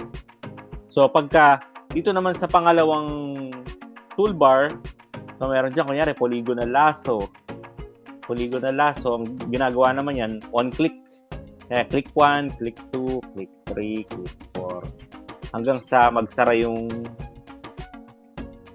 shape. So pag nagsara yan, magka-create ulit yan ng selection. So pwede mong i-delete yan. So parang kung sa amateur, actually ito yung unang tinuro sa amin sa college, no? Yung lasso. Pero meron pa palang mas maganda. So kaya ang ginagawa namin para mas hindi lang crooked yung design, parang pinuputol-putol namin ng maliliit yung image. Pero yun nga, hindi ganun ka-smooth yung cropping mo. Unlike ginamit mo ay pen tool. Pero bagong pen tool, pwede may isa pang option, yung eraser tool. So ito, eraser tool sa gilid. So buburahin mo yung background. Oo. So mamimili ka ng eraser brush, pero ang ginagamit namin dito pag ganitong solid yung image, tapos lilitan lang namin yung size niyan. Ayan, yung size. So parang ine-erase mo lang naka-opacity. Dapat 100% yung pag-erase. Parang ine-erase mo lang. Pero pag pasmado ka, good luck na. Oo. Dama Baka yung maputol mo. So, ang ginagawa ko sa akin, personally, So what is the tool. best way? Pen Para tool. sa akin, pen tool. Pero yung iba, baka Pero, meron pa ito. Pero sobrang mano-mano yan, di ba? Oo. So, yan. Pero mas accurate siya. Oo, lalo na sa curves. Oo. So, ayan. So, pagka kinlik drag mo, click yung ginagawa niya. From dito to dito, so, sinusundan. Parang tinitrace mo yung pinaka-edges niya. So, class, alam nyo na, tiyagaan ito. Yes. Pero worth it naman pag na-achieve nyo. Ganun So, talaga. i-refer mo bang may isang dropout image sila? Naririnig ko yung mga reaction nila. Huwag na, sir! Tingnan natin. Hindi, kahit simpleng ano lang. No? Oo, simpleng diba? ganyan Kunyari, lang. ang ikakat mo, bola. Napaka-simple. Hanap na lang sila ng bola na naka, ano ba? PNG. Naka-PNG na bola. Tapos, ang problema nila. Actually, nga, may mga mag-google sila na PNG na. Ganito naman talaga nagagawa ang PNG images na transparent. Ganito ang process ng pagtanggal. Hindi namin masyadong ginagamit ang PNG sa Jaryo dahil pang web yan. Ang format niya is naka-RGB. O, diba, class? Tiyagaan lang. Pag ganyan, pag ititigil mo sa isang, tulad yan, i-click mo lang. Click lang. Oo. Alt-click pag gusto mong matigil yung pag-curve. Ito, alt, tapos click mo dun sa dot. Kasi pagka hindi mo in-alt-click, yung susunod niya, curve pa rin. Okay. Baka mahirap kontrolin. So, yan. Ito. Since wala na naman yan. Pag nagsara, control-enter. Pag kinontrol-enter mo yan, matik may selection. Pero since ang selected portion mo inside, ang i-delete mo outside, i-reverse mo yung selection. Saan mo siya gagawin? Control-Shift-I nga ba? Yan. Control-Shift-I, mapapansin nyo, yung labas na, pati yun yung nakaselect. Okay. So, ibig sabihin yan yung matatanggal. Oo, yung selected portion niya, pag dinelete mo yan, yan na yun. Yun. So, malinis naman. Kasi minsan may mga tinga-tinga, yung mga ganito, yung mga itim-itim. Kapag wala kang background na ibang kulay, parang hindi mo mapapansin yan. So, minsan ine-erase ko pa pagka... Pero okay naman. No? Ayun, pag kita mo pag wala, parang may naglilinya na itim. Oo. Di ba? Parang masakit din sa mata. Minsan sa OC, tatanggalin ko pa yan. So, i-erase ko pa. Siyempre. So, ayan, class, saka PNG na siya. PNG file actually, na siya. PSD. No. PSD, kapag sinave. Oo, isa-save mo siya as PSD. Again, hindi ko naman sinasabi na ito lang ang paraan. Marami pa rin ibang paraan. Depende sa skill ng artist yan. Pero syempre, dahil ikaw ang maestro, ikaw ang susundan namin. So, save na lang natin kay Manong. So, ano bang size na ito? Mamamaximize ba natin? 7. Ito mo 72. Ito yung sasabi ko, pag 72 image resolution, yan, try natin i-paste yan. So, pag 72, yan ang minimum resolution na pwede. Na wisiwig, parang gano'n. Si Manong. Ayan, hanggang dyan lang ang laki. Pag video mo siya, yan siya. Hindi mo na siya pwedeng i-blue up. Kasi pixelated na. Oo. Pag 72 resolution, yan na yon. Saktong-sakto lang pagka-place mo. Hindi mo siya pwedeng i-blue up. Kaya yung dati, ang ginawa natin, 120 para meron tayong provisions kung gusto pa nating i-blue up. Kung pwede pang kung gusto pang lakihan. Konti. Wala. Hindi mo makikita yung mga square na ganyan sa print. So ito, pwede mo liitan, pero hindi mo na siya pwedeng lakihan.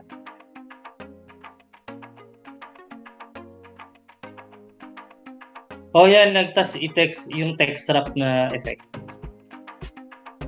text wrap effect, punta tayo sa text wrap. Control Alt W. Pero meron din yan dito. Pero hindi ko na naman maalala. Nag-uulyanin na naman tayo. Nasanay kasi kami sa shortcut na, di ba? Pagka matagal ka na, shortcut na. Pero tama naman, mas okay yung shortcut para mas mabilis yung workflow. Oo, siyempre. May lead time tayo. Although of course you have to know the basics, no? Kung ano yung i-click, ano yung command. Mas maganda sana kung yung basic yung natuturo ko, pero nasanay na ako sa shortcut. So ayan. So, lumabas na yung text wrap. So marami diyang option, di ba? So halimbawa, itong wrap around object. Pero kung mapapansin nyo, yung object na nag-wrap siya, yung kwadro niya. Kwadro. So ang gagawin mo, pupunta ka dito sa type. So select alpha channel. So ayan. Pero mapapansin niyo ulit, medyo dikit. So pwede mo i-adjust yung mga options dito ng CM. Yung point niya, point 2. Ayan. So umuurong siya base dun sa numbers na nilalagay mo. Point 3, kung gusto mo pang mas malayo. So ayan. Yan ang text wrap. Okay. May direction yung image, no? Yan yung mga image dyan. Like yung USA, ganyan. Ano ang rule? Anong basic rule? Saan dapat nakaharap? Yun nga, universally dapat nakaharap sa teksto or hindi siya nakaharap sa kabila or dun sa wala siyang titingnan, basically. Parang ganon. So dapat meron para at least dinedirect mo. Although ito, medyo tricky siya. Kasi front page. Hindi pwede. Yun pa. Pero isa pa, mapapansin nyo, nakaharap siya sa kanan, pero yung mata niya nakatingin sa kaliwa. Pag ganyan, paano yan? Paano yan? Di ba? So, yun nga. So pag ganyan, okay lang yan. As is. Oo nga as is. Pero mas, ibig sabihin nito, mas prefer to sa gitna. Kasi, kumbaga naka-incline yung katawan niya sa kanan. So mas ideally gitna siya ilalagay. Okay. Pero kung hindi ba siya pwedeng i-flip? Hindi. Pero sa journalism, sa main news hindi pwede. Although sa lifestyle, mga fashion, sa pwede. Entertainment, nakakalusot 'yan. Kasi wala naman masyadong issue sila. Pero dito kasi, ang ginagawa, parang ethics na rin ng journalism ito na pag pinlip mo yon parang naiba na yung... Dinistort mo yung reality. Oo, na-distort na. Kasi, halimbawa, yung isang tao, ito, sa katotohanan, pag pinlip mo yan, meron namang option dito na flip. Sa katotohanan, hindi ganyan yung setting mo. Yung bato nasa kaliwa. Yung portion na to, nasa kaliwa to. Etong dahon na to, nasa kaliwa. Paano kung nasa yan, inoobserbahan pala yan ng soko. May namatay pala dyan at pinlip mo yan. Nasa picture mo, nandyan. Pagbabasihan nila, yung pala, hindi dyan. Nasa kabila yung bala. So pag tinignan mo, distorted to. Mali itong information na binigay ng dyaryo ninyo. So it's a no-no. Yes. Isa pa, halimbawa, may text yung damit mo. Pinlip mo. Baliktad na yung text doon. Na iba. Kasi hindi mo na mababasa. In other words, do not distort the reality. Yes. Unless si Doctor Strange ka. Talaga naman. So yan, class. Kita niyo yung sa text wrapping, drop out, tama ba? Dropping out of image. Okay. Ano pa bang... Pero hindi, internal lang namin yung drop. Crop. Kasi yung crop dapat sa square lang, di ba?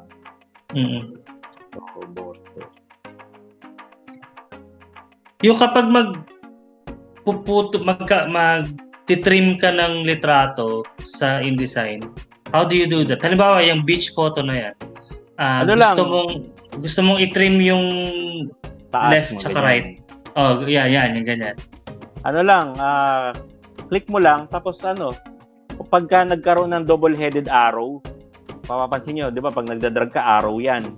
Pero pag nagpunta ka sa edge, magiging double-headed arrow yung arrow mo. So, pwede mo na siyang i-drag. So, mapuputol na siya. Okay. Tapos, kapag gusto mong i-blow up, hindi lang drag yun. Dapat naka-control shift. Control shift drag. Yan. Tapos, usually dun sa edge, yung sa pinakababa. So, para proportion yung transformation. Okay. So, wag sa gitna. Ay, ano ko lang. So, pagka naka-control, ang mangyayari, ba to? So, ayan, pagka naka-control, hindi na, parang nadidistort, nahihila. Distorted din, oo. Pagka na sumasabay yung image mo, lumalaki, pero nadidistort. Pag naka-shift naman, shift lang, ayaw, wala. So, dapat control shift. Control shift. And again, when you want to blow up or paliitin, sa edge ang pag-drag. Oo. Okay. So, ayan. Ang ganda. Napuno na siya.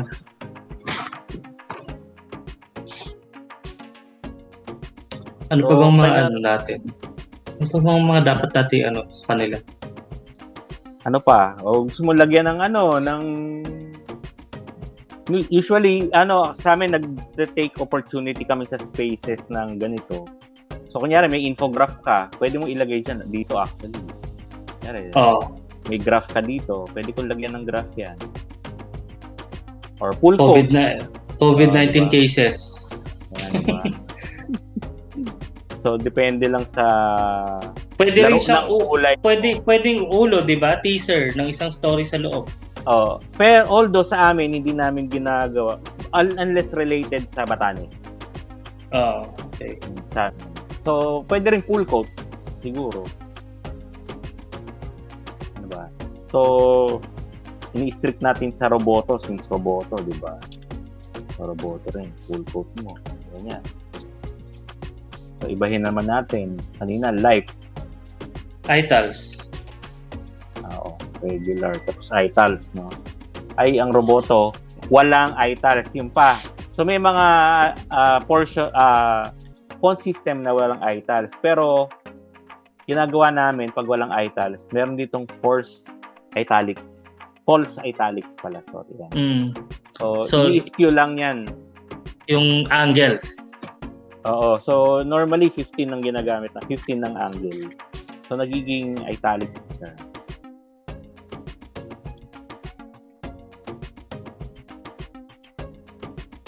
Etong isa, may mga fonts na tama naman yung font nito. Na walang na iba yung quote. May quote na diretso lang, may quote na pa-curve. May ibang option. Pero ito, curve na yung So, be mindful lang siguro. So, again,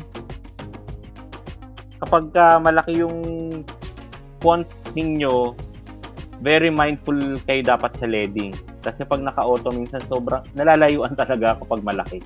Pag ideally, naka-auto lang siya kapag body. So, ito pa, isa.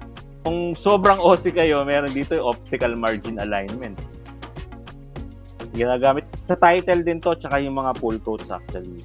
So, pagka kasi diba, nilagyan mo ng linya yan, mapapansin mo, hindi naman, hindi pantay-pantay. Although naka-optical naman yung setting ba, hindi. So, meron pa siyang ginagawa kami dito pagka malalaking font. Pupunta kami sa story. Tapos, i-check lang namin yung optical margin alignment. So, parang pinipilit niyang i-align base sa mata mo, hindi base sa grid. Ang galing naman, amazing. Nababasa niya yung mata mo. Oo. Yung spaces, parang kerning din siya pero sa gilid. Yun yung parang yung spaces na sa gilid. Pinapantay niya. So, yan. So, yung iba, nilalagyan ng parang flourish yung di ba? Yung uso ngayon yung coat. Parang gina-gigantic nila yung coat. Rule pala namin, kapag ka malaki, single quote lang. Sa inyo din ba ganun? Ganun ba lahat? Oo. Kapangit nito. Ano bang magandang pang? Parang sungay na kalabaw. Kaya, walang bilog. Ayan na lang. Yan. Nauwi tayo sa aerial. When in doubt. Aerial. Yes, talaga. When in doubt, use aerial. Safe kayo doon. Hindi pa tatalo niya. Kasi alam mo, may mga font talaga na parang nag-iinarte yung machine, yung hindi machine compatible. Nangyayari hindi mababasa. Oo. So, yung mga default font, yun yung pinaka-safe actually. Ito, depende sa natin control shift. Ito pa isa. Pag gusto niyo gawing object, minsan naiilirata kayo. Control shift O or create outlines yan. Just sa type, meron ba dito? Ito, type create outlines, control shift O. Pag ginawa niyo yan, object na to. What do you mean object? Pag object, pwede mo na siyang parang shape na siya. So, considered na siya as shape. So hindi na siya text. Oo, hindi mo na siya mababago. Ganyan na siya.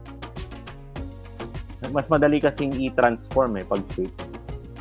Ayan.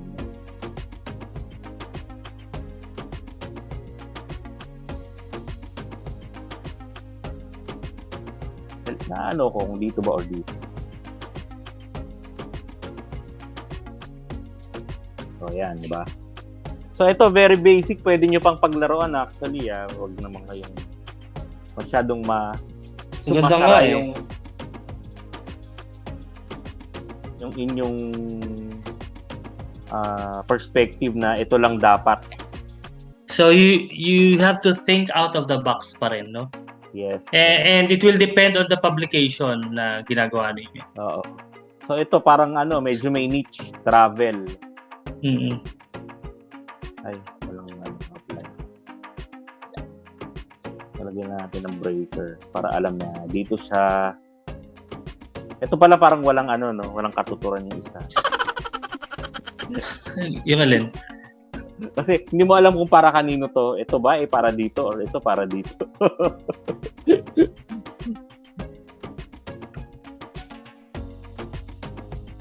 So dito sa second page, gagawa tayo ng multiple photos na nakabilog. Wala yung photo mo. So, lalagyan mo muna ng bilog. Lagyan natin kunyari ang kulay niya ay blue. So, ayan. So, marami kang photo, di ba? May 4. Parang may naaalala ako sa layout na yan. Yearbook. Parang mga ganun, yearbook type, di ba? Or something. Align. Then, meron ka ng photo. So, kanya ito yung photo mo. Duplicate na lang natin na. So, gusto mo ipasok siya sa bilog. Cut. Ang gagawin mo, cut. Tapos, select mo tong bilog. Paste into. So, hindi na siya. Talaga starring si Kuya. Diba? Hindi ko alam kung sino siya. Pwede mo pa siyang i-flourish actually pag ganyan, di ba? Or kunyari hindi ka satisfy sa sa placement. Di ba may selection tool, may direct selection. Click mo yung direct selection. Pag click mo yun, urong lang. Pwede mong iurong yan. Parang yan sa Facebook pag magpo-profile pic tayo. Ganyan. So, ito, yun yung pagkakaiba rin ng selection sa direct selection. So, kung gusto mo pang, kunyari, lagyan ng arte, ano ba itong naka-separate? Ayun. So, copy mo to. Copy. And then, click mo yung selection. Click paste in place. So, ang ginagawa ko dyan, minsan yung parang lumalabas siya sa bilog. Parang nakasilip. Ganun. Oo, parang nalilitaw sa... Parang nasa bintana. So, ganyan yung mga effect na pwede. Na parang hindi mo pa rin na-violate yung journalistic rules. Diba? Na creative ka.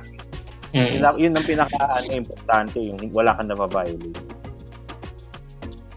Let's say you're done with your entire newspaper, tapos ipiprint siya. Like tayo sa industry mismo, sa mainstream, print, paano ginagawa kapag natapos na siyang i-layout, let's say finalize na lahat, na-incorporate na lahat ng corrections, ano yung ginagawa prior to sending it to the printing press?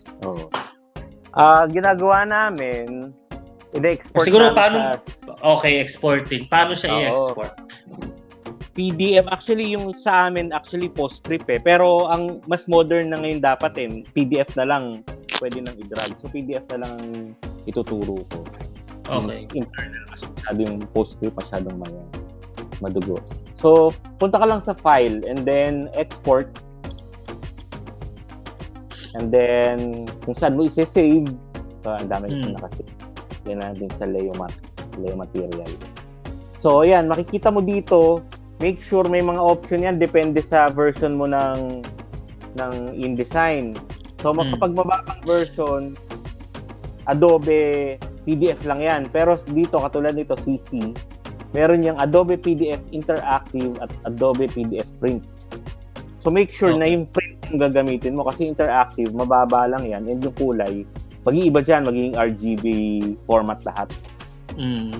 So, Adobe Print, and then save mo lang kung ano to. Kunyari, P360, page 1 o underscore page 1. Ganun sa amin, lalagyan ng underscore, tapos kung anong page. Page 1, final. Final last na. Final na talaga to. Wala nang susunod. Parang sa thesis, ganyan. So, pag save mo, may option pa ulit. So, dito, pwede mong, kapag ka, kunyari, for viewing, ito ginagawa ko to, for viewing lang ng client. Minsan kasi, gulangan din si client magpapalayout tapos hindi gagamitin. Di ang high res na binigay mo sa kanya. Pero para lang makita nila, ginagawa kong smallest file size. Para hindi niya pa rin mapakinabangan yung mo. Kasi maliit yun Pag pinrent mo yun sa dyaryo, saka din ang lalabas doon. Kumbaga may mga konting mga issues. So utakan lang, gano'n, gulangan. Aprobahan nyo muna i-add nyo, i-click mo muna sa amin. So, dapat naka-high quality. So, yung iba naman dyan, default na yan depende na sa gagawin nyo. Halimbawa, sa Marks and Bleeds, sa magazine yan. So, kung gusto mong mag-bleed, i-increasean mo to ng ilang points. So, lalabas siya sa image. Magkakaroon siya ng bleed. Pero since magazine tayo, walang bleed. Automatic na to lahat Okay na to. So, naka-maximum. Kung ano yung automatic dito, yun yung ginagamit namin. Basta naka-high quality. So, yan. Okay na to. Para ka na i-check. So, export. Click export. So, makikita mo dun sa taas, may maliit na yan ang background task. Pag nawala yun, ibig sabihin tapos na. Yan ang sa CC, background task nandyan. Pero kapag mas mababang version, malaking parang dialog box dito yung nag-export. Makikita mo. Makikita mo background box. Exporting yata yun. Dialog box niya. Pero tingnan natin yung file na sinave mo. So, dito sa Leomat. So, pag in-open mo siya sa Acrobat ang pang-open. Yan na yan. Ito i-send mo sa printing. Pakukuha na sila ng bahalang color separation ng CMYK. Pero sa amin, meron pang additional process ginagawa naming PostScript. Pero mas modern kasi itong PDF na lang. Bahala. So yan na yun. Ito na. Itong PDF, ito na ibibigay mo sa printer para i-print. Sila na bahala separate. Sa plate making. Yes. So, sa inyo ba, nag-PostScript pa rin sa PDF lang yung nakikita kong pinapadala eh. Oh, Yan PDF lang. na kasi. PDF na. Pwede ng PDF. So wala na yung dating ginagawa natin. Oo. Ano lang, dito, ganun pa rin. Kasi baka sa compatibility ng machine or ano, yun yung nakasanayan. So, PostScript pa rin. Pero ayoko na i-explain kasi masyadong komplikado para sa bata. Yun yung may mga pre-flight, ganun. Tama ba yan? Iba yun. Pag pre-flight naman, kasi PDF to, ready for printing na to. Pag pre-flight, eto naman. So, punta ka, file, package. Yun, wala Ayan. na pre-flight kasi dito sa ano eh. So package. Click mo yung package and then save mo muna. Dapat naka-save eh. So, punta ka sa Leomat. Dito lang din sa loob. So, hindi pa ba na naka-save to? Save ko muna. Batanes. Gawa ka, hindi ka nag-save. G360. So, naka-save muna. Kapag save ka ng PDF, pero yung mismong InDesign, hindi mo na-save. Batanes P360. So, may mga option diyan. Pwede mong i-fill up para sa instruction sa company, parang magkaroon lang ng formality pero pwedeng i-leave mo na. Continue. So, dito sa loob ng Leomat kung saan mo gustong i-package. So, makikita natin kung ano ba ang package siya. Pag makikita nyo, may warning dito kasi yung font, kukopy niya isa-isa yon. So, pag may copyright, parang ano lang, sigurista lang si InDesign na sure ka ba? Kasi bibigyan mo ng copy ng mga font yung pagbibigyan mo. So, okay lang. Click mo lang. So, pag nag-package yan, automatic magsisave siya dun sa folder na ginawa mo. Ayun o, magkaroon siya ng Batanes P360 folder. So, laman yan. Lahat ng ginawa mo, lahat, yung InDesign file, bukod dun sa file na meron ka, gagawa pa siya ng isang backup file na nandun lahat ng links ng photo na ginamit mo, and then nandun din lahat ng fonts na ginamit mo. So kapag binigay mo tong folder sa, halimbawa, sa isa pang graphic artist, walang mawawalang font, walang mawawalang link, lahat nandun na. So pag inopen niya, at hindi naka-install yung font, i-install mo lang yung font, automatic lahat, pwede mo na i-transfer sa kanya. So, basa na, kumbaga. Oo, basa. Kumbaga, kung may further editing ka pa, wala ka na, naka-work from home ka na, kailangan iba na ang gumawa. So, i-package mo at siya nang bahalang magtuloy. So, yun yung purpose ng pagpapackage para kapag kailangan mo siyang gawin sa another computer unit, i-edit pa, makikerry lahat ng elements na ginamit mo dun sa document. Oo. So, yung mga unnecessary na elements na pinagpilian mo, mawawala na yun. Tatanggalin. Lahat ng ginamit mo lang, yun lang ang mapapackage. Okay. So, mga ka-journos, I'm sure na info overload kayo, no? Pero, I know you won't deny na marami kayong bagong natutunan dun sa InDesign and Photoshop demonstration natin. Ano bang mga further or final tips mo, Maestro Jepoy, sa ating mga budding journos? Huwag lang kayong matatakot na explore yung mga software. Kasi yan, kapartner nyo yan sa inyong pag-unlad. So, halimbawa nga, kung kayo ay nasa isang labanan o sa isang digmaan, yan ay ang inyong bala. Kumbaga, ang hardware ang inyong baril at ang software ang inyong bala. At kayo pa rin ang pinakasundalo sa inyong laban. Kaya dapat lahat yan i-utilize nyo para maging matagumpay kayo sa laban ng buhay. Huwag kayo matatakot kasi may Control Z. May undo. Oo. Hindi katulad sa buhay, walang undo. No? Kapag nagawa mo na, yun na yun. Pero dito, merong undo. So, pwede nyong bawiin yung nagawa ninyong pagkakamali. May mga social media accounts ka ba, Maestro Jepoy? Para masundan ka ng aking mga estudyante. So, hanapin nyo lang ako, Jepoy Soriano sa FB, and then meron din akong Jepoy JPEG sa Instagram. Pati yung aso ko, meron din Instagram, si Einstein the Pomeranian. At syempre, meron tayong grupo, yung Pinas 360 na travel vlog, no? Nakasama natin dyan si Maestro Giorno Leo, Manila Bulletin. So, promote ko. Promote mo na. Although nasa star ka. Okay lang yun.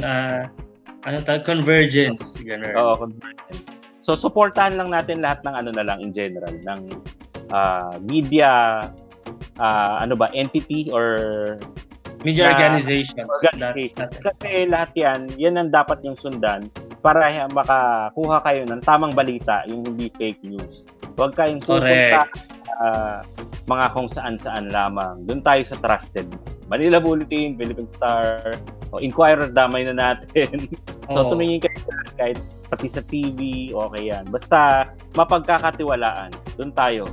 Dito nagtatapos ang ating very long yet information filled and skills enhancing na video tutorial on basic InDesign and Photoshop. Thank you for watching, everyone, mga ka-Jornos. Stay safe always wherever you are. Bye-bye. Bye.